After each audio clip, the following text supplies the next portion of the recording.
ये एक वीडियो जारी हुआ है ओआरओपी ओआर रैंक की पेंशन कांग्रेस पार्टी 30 से 70% करने जा रही थी, पर हमारे ऑफिसरों ने नहीं किया गया, जो कि बहुत लोगों ने सुन लिया है, कई हज़ारों ने सुन लिया है, शायद लाख तक भी पहुंच गए हैं।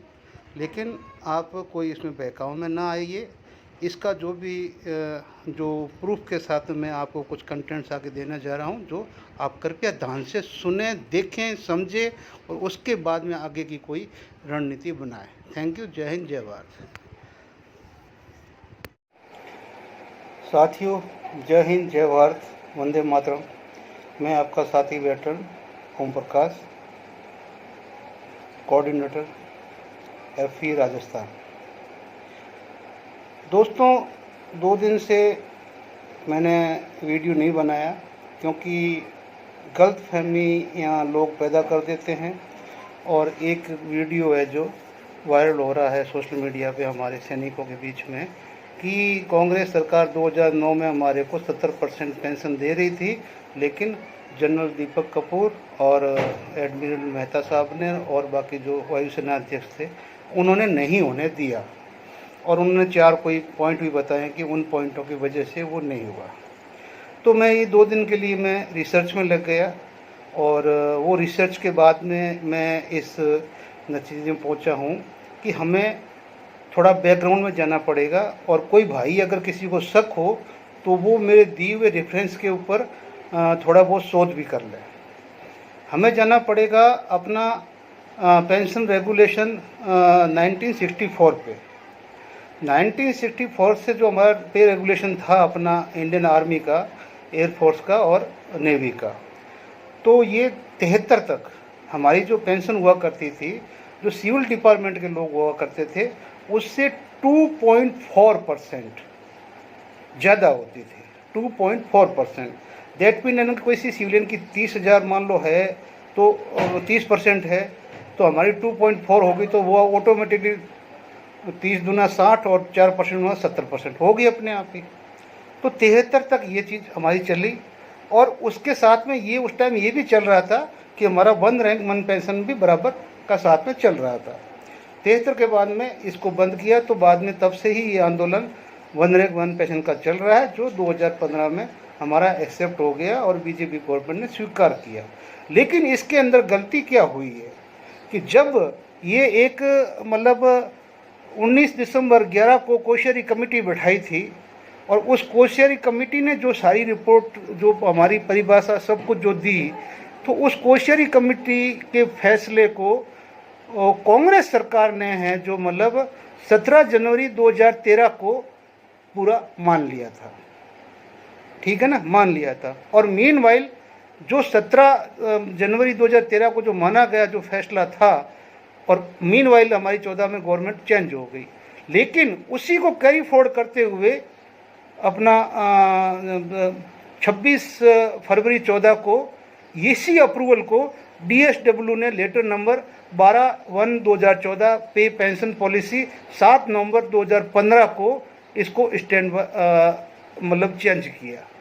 क्योंकि जो 13 वाला था उसके अंदर क्या था कि जो 14 में जो 13 में जो 17 जनवरी वाला है और 26 फरवरी 14 वाला है, इन दोनों के अंदर तो सेम ही है, लेकिन जो पे पॉलिसी जो हमारी 7 नवंबर 15 वाला चिट्ठी है, इसके अंदर क्या किया गया, एक चीज़ चेंज कर दिया कि जो पिछली 2 चिट्ठियों में था, जो हमारा को जो पेंशन मिलनी थी वो नेशनल मॉडल के ऊपर मिलनी थी, कि जो हाईएस्ट ऑफ द हाईएस्ट जो लेवल है पेंशन है उस टाइम का, उसके बराबर उस रैंक वाले को मिलनी है। अब यहाँ मैं एग्जांपल बता दूं कि आर्मी का सूबेदार मेजर 4 साल के बाद में कर नहीं सकता है, और एयरफोर्स का एक सूबेदार मेजर यानी कि मास्टर वारंट ऑफिसर है, वो 9 साल तक कर सकता है। तो उस टाइम क्या कि उस 13 वाले लेटर 14 वाले लेटर के हिसाब से वो एयरफोर्स का जो मास्टर वारंट ऑफिसर है उसकी हाईएस्ट पेंशन लेनी चाहिए। उसका लेते हैं तो सबको कुछ न कुछ मिलता है। वो 15 के लेटर में क्या किया गया है कि एबो एंड बिलो का एवरेज ले लिया है, यानी कि आर्मी के सूबेदार मेजर का और मास्टर वारंट ऑफिसर का, दोनों का बीच का वेरिएशन निकाल के और एवरेज निकाल के उसकी पेंशन को अप्रूव कर दी, जो कि हर रैंक को घाटा हुआ है। जैसे कि हमारा 15 साल में सिपाही निकल जाता है, 20 साल में एयरफोर्स का कॉपल भी जाता है, लेकिन 20 साल पहले एयरफोर्स नेवी का कोई बंदा जाता तो वो प्रीमेचर ही कहलाता है। ये उनके रेगुलेशन में लिखा हुआ है, देख सकते हो आप। लेकिन आर्मी का कोई प्रीमेचर नहीं होता, क्योंकि वो 15+2 ही होता है, प्रीमेचर कहाँ से होगा। वो अगर 20 से पहले जाते हैं तो 15 के बाद में पेंशन तो उसको मिलेगी, बट वो काउंटिंग में आएंगे प्रीमेचर में। तो ये तो हो गया उनकी बात। अब घाटा तो हमको हो गया। अब उसके बाद में जब हम आगे बढ़ते हैं कि जब हमारा ये आंदोलन शुरू हो गया, 1 रैंक 1 पेंशन में हम चले आए, तो अभी सबसे बड़ी बात थी कि गवर्नमेंट ने जो ये फैक्टर है, ये फैक्टर 7th पे कमीशन में दे दिए, और फैक्टर से लोगों की पेंशन, अलग अलग फैक्टर से लोगों की पेंशन भी बढ़ गई।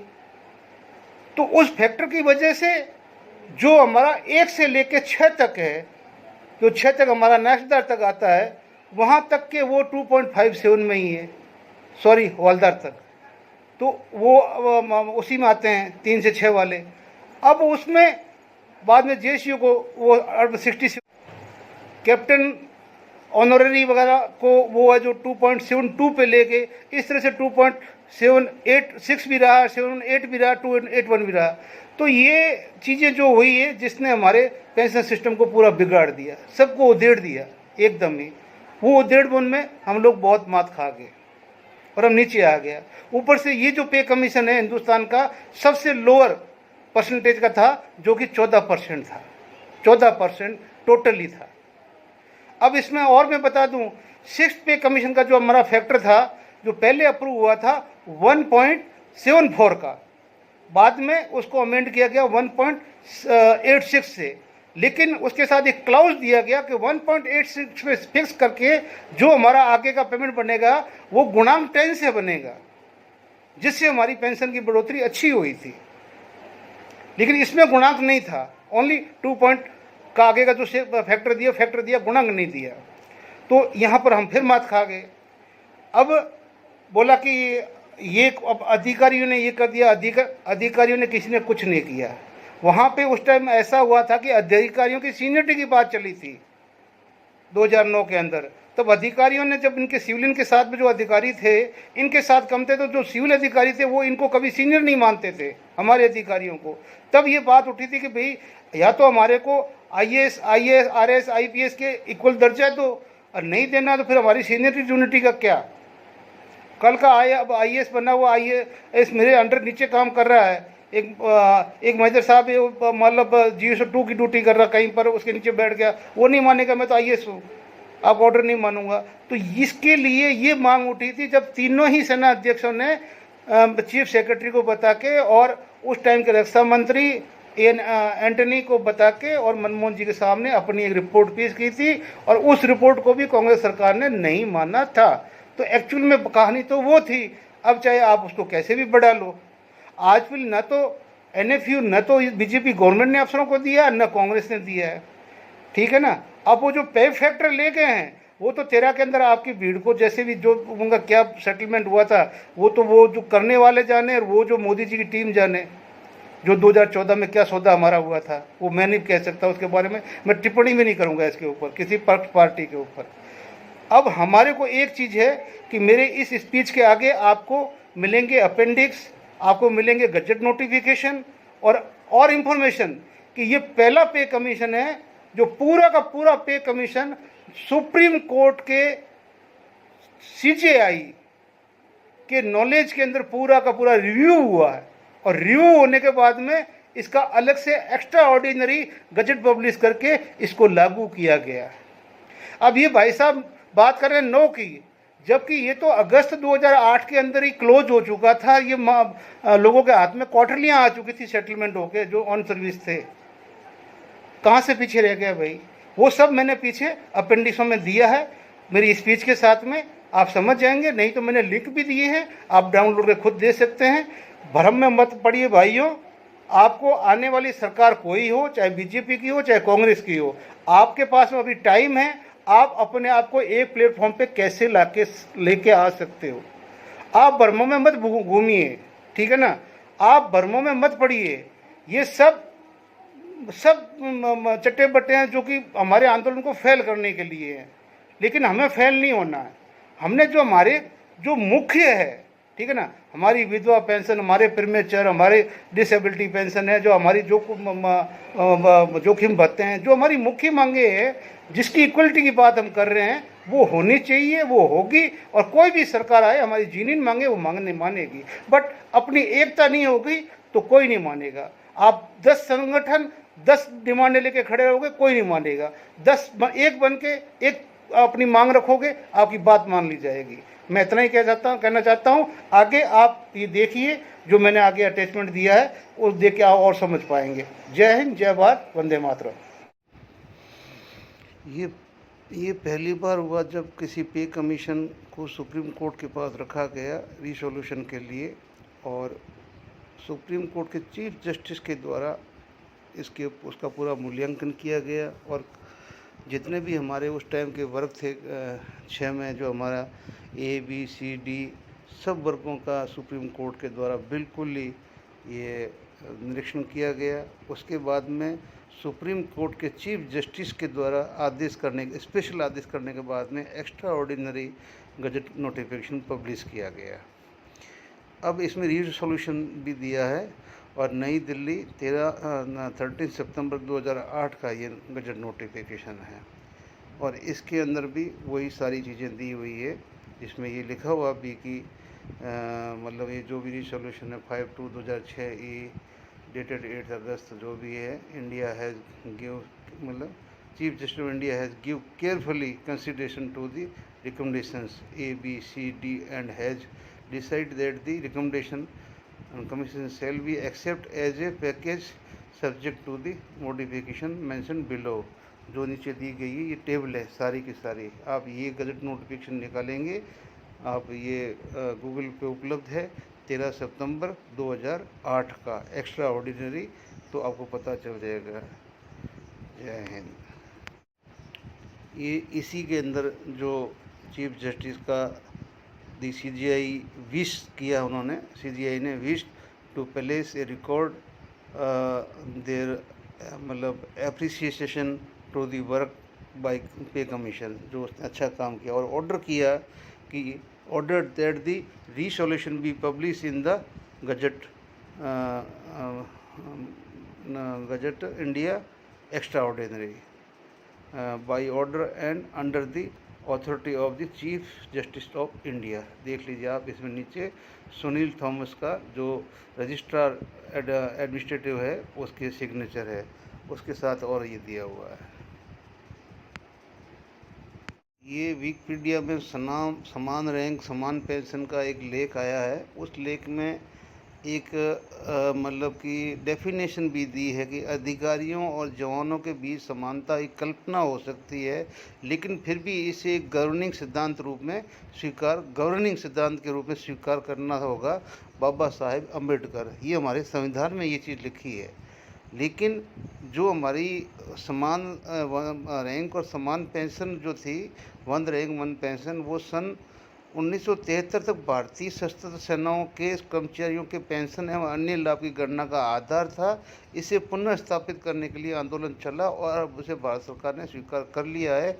अगस्त 2015 में जो सब कुछ ही उसका मतलब फाइनलाइज हुआ था, जो 14 में स्वीकार किया, जो कुछ भी हुआ आगे, और बाकी बहुत कुछ लिखा है। और इसमें मतलब जो भी इस लेख के अंदर 2 जातियाँ हमारे फौज में बताई गई है कि भी एक अधिकारी और एक अन्य मतलब एक तो अफसर और दूसरा अन्य रैंक कहते हैं। तो कोई चाहे तो इसको भी अच्छी तरह से देख सकते हैं। जय हिंद, जय भारत। ये एक ज्ञापन है, कार्यालय ज्ञापन है 383708 PNW खंड 2 भारत सरकार कार्मिक लोक सेवा शिकायत एवं पेंशन मंत्रालय कार्मिक एवं प्रशिक्षण विभाग लोकनायक भवन नई दिल्ली का दिनांक 3 अक्टूबर 2008 का। इसमें 6ठे केंद्रीय वेतन आयोग की सिफारिश पर सरकार के निर्णय एवं कार्यान्वयन पेंशन उत्पादन, पेंशन का सारांशीकरण, कुटुंब पेंशन, असक्षमता पेंशन जो यानी कि विकलांग, अनुपूर्वक एकमुश्त क्षतिपूर्ति एवं बाकी विनियोग करने वाले प्रावधानों का संशोधन। और वो सारे के सारे इसके अंदर एक एक करके मैं बहुत लंबा ये वीडियो हो जाता है, तो ये सब कुछ इसके अंदर दिया हुआ है। मेन हमारी बात थी कि भाई 70% की जो बात चल रही है उसका कहीं हमारे को रेफरेंस मिल जाए। तो जितनी मेरी रिसर्च थी वो तो मैंने कर दिया भाई। 70% वाली बात बैठती नहीं है और ये ज्ञापन यहाँ पे ख़त्म होया। लेकिन इसके अंदर जो जो चीज़ें उठाई गई है उसका भी समाधान किया गया सरकार के द्वारा, ठीक है ना। उसमें जो हमारी 50% की पेंशन उस टाइम छठे पे कमीशन को सबको याद है कि 50% होते ही हमारी बेसिक में मिला दिया था हमारे पे में वो, तो वो बाद में हमारे पेंशनर्स को उसका बेनिफिट मिलेगा या नहीं मिलेगा ये पहले पॉइंट में आया हुआ है, फर्स्ट पॉइंट में ये आया हुआ है, ठीक है ना। तो उस टाइम ये बताया गया तो केंद्र सरकार ने बोला हाँ वेतन आयोग ने अपनी रिपोर्ट में जो पैरा है 5133 के अंदर सिफारिश की है और 33 वर्ष की अहंग सेवा के साथ ये जो 50% जो बाद में जो मिला गया है और उन्हें कोई कर्मचारी 20 वर्ष की पेंशन योग्य सेवा पूरी कर देता है तो उसको मिलेगा। यानी कि जो सिविल का अलग है, अपना आर्मी का अलग है, इसका एयरफोर्स का अलग है, 15-20 जो हमारे वो होते हैं सिविलियन के 33 वो सब अलग अलग चीज़ें हैं। लेकिन ये मतलब ये सब कुछ देने के बावजूद भी 70% कहाँ से आया ये मेरे भी समझ से बाहर है। ये जब हम जैसे गूगल पे पूरा हम सर्च करते हैं तो उसमें लिखते हैं कि भी क्या मतलब छठे वेतन आयोग में सैनिकों की पेंशन 70% की सिफारिश थी क्या। अगर ये जब हम प्रश्न गूगल से पूछते हैं तो गूगल हमारे को वापस वहाँ से क्या देता है, एक जो परसों ही वीडियो डाला है कपिल का, जिसके अंदर खुशखबरी केंद्र का दबाव बड़ा फैसला जवानों की पेंशन पता नहीं ये क्या क्या है, और एक अपने मतलब कोई साहब का, ये 3 वीडियो हमारे को इसमें दिखाई देते हैं। लेकिन मुझे नहीं लगता कि इसके अंदर कहीं 70% का हमारे को वो आता है। रिसर्च मैंने पूरी देख ली है नीचे 70% का जहाँ कर कहीं पर भी जो हम देखते हैं ना वो सब डैश डैश आ रहा है, मिटा हुआ आ रहा है, ठीक है ना। उसमें वो चीज़ नहीं है, ठीक है ना। 70% कहीं पर भी नहीं है। पूरा देखने के बाद में ये देखो 70% अनुपलब्ध, 70% अनुपलब्ध छठा मतलब केंद्रीय वेतन आयोग की सिफारिश में तो होना चाहिए ना। मांगने वाली की बात नहीं कर रहा हूँ मैं, सिफारिश में मैंने मतलब पूरा मतलब ये मतलब अपना ये गूगल भी छान मारा कि चलो गूगल पे भी कहीं पर एक लाइन मिल जाए। लेकिन 70% वाला ये आपके सामने देखो नहीं है, 70% का कहीं नहीं है। ये सारी जितनी भी विकिपीडिया की वगैरह ये जितनी भी इंडिया टीवी ये टीवी उस टाइम का जितने भी ये हमने देखा 70% वो सारा सब जगह मतलब वो वहाँ कट मारा हुआ, कहीं कुछ नहीं मिल रही है, ठीक है ना। हाँ इन लोगों की बनाई हुई वीडियो खूब मिल रही है कि ये हो जाएगा वो हो जाएगा ये हो जाएगा वो हो जाएगा, जो इन लोगों का वीडियो ऊपर सोशल मीडिया में चढ़े हुए हैं। लेकिन ये एथेंटिक नहीं है। एथेंटिक चाहिए हमारे को या तो मिनिस्ट्री ऑफ डिफेंस का अपना ज्ञापन हो या ऑफिशियली ज्ञापन हो, लेटर हो, या हमारा मतलब सबसे बड़ा हमारा गजट नोटिफिकेशन हो। Thank you. जय हिंद, जय भारत।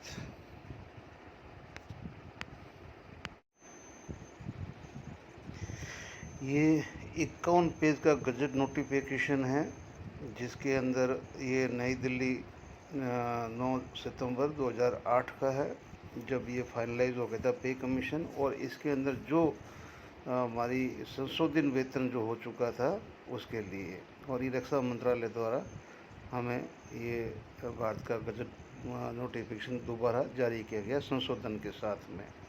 और ये 51 पेज का है, किसी को चाहिए तो इसको भी आप जो डाउनलोड कर सकते हो और इसमें भी आप देख सकते हो और इसमें क्या क्या उस टाइम में संशोधन हुआ था क्या नहीं हुआ था।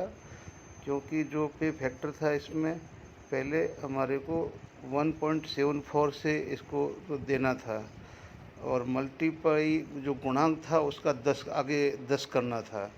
तो बाद में गवर्नमेंट ने संशोधन करके 1.86 को तो इसका पे फैक्टर दे के और 10 के गुणांक से हमारी सैलरी बढ़ाई थी, जो कि काफ़ी महत्वपूर्ण बढ़ोतरी थी। अब लोगों को किसी तरफ भड़काना ही है तो आप भड़काते रहिए, लेकिन सब चीज़ें आपके सामने उपलब्ध पड़ी हुई है देखने के लिए। अब आप हिंदी में पड़ी हुई है, हिंदी में निकालिए पढ़िए, लेकिन ये देखो इसमें टेबल भी सब कुछ दिया हुआ है, पहली अनुसूची है, ठीक है ना। और ये 51 पेज की एक संशोधित नियमावली निकाली थी, ठीक है ना, रक्षा मंत्रालय के द्वारा।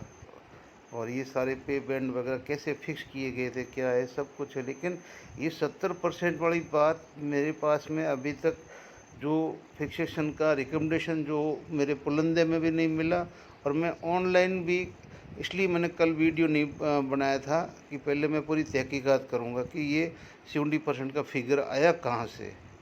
तो साहब मेरी तरफ से तो वो 70% का फिगर जो दीपक कपूर और अपना मेहता एडमिरल मेहता जी के ऊपर आया हुआ है कि उस टाइम नवंबर में चुनाव नज़दीक आ रहा था और चुनाव के अंदर कोई न्यूज़ छाप दी होगी, लेकिन उसके ऊपर भी, उस अखबार के ऊपर भी कोई डेट नहीं लिखी हुई जो वो दिखा रहा है कौन सा अखबार है क्या नहीं है।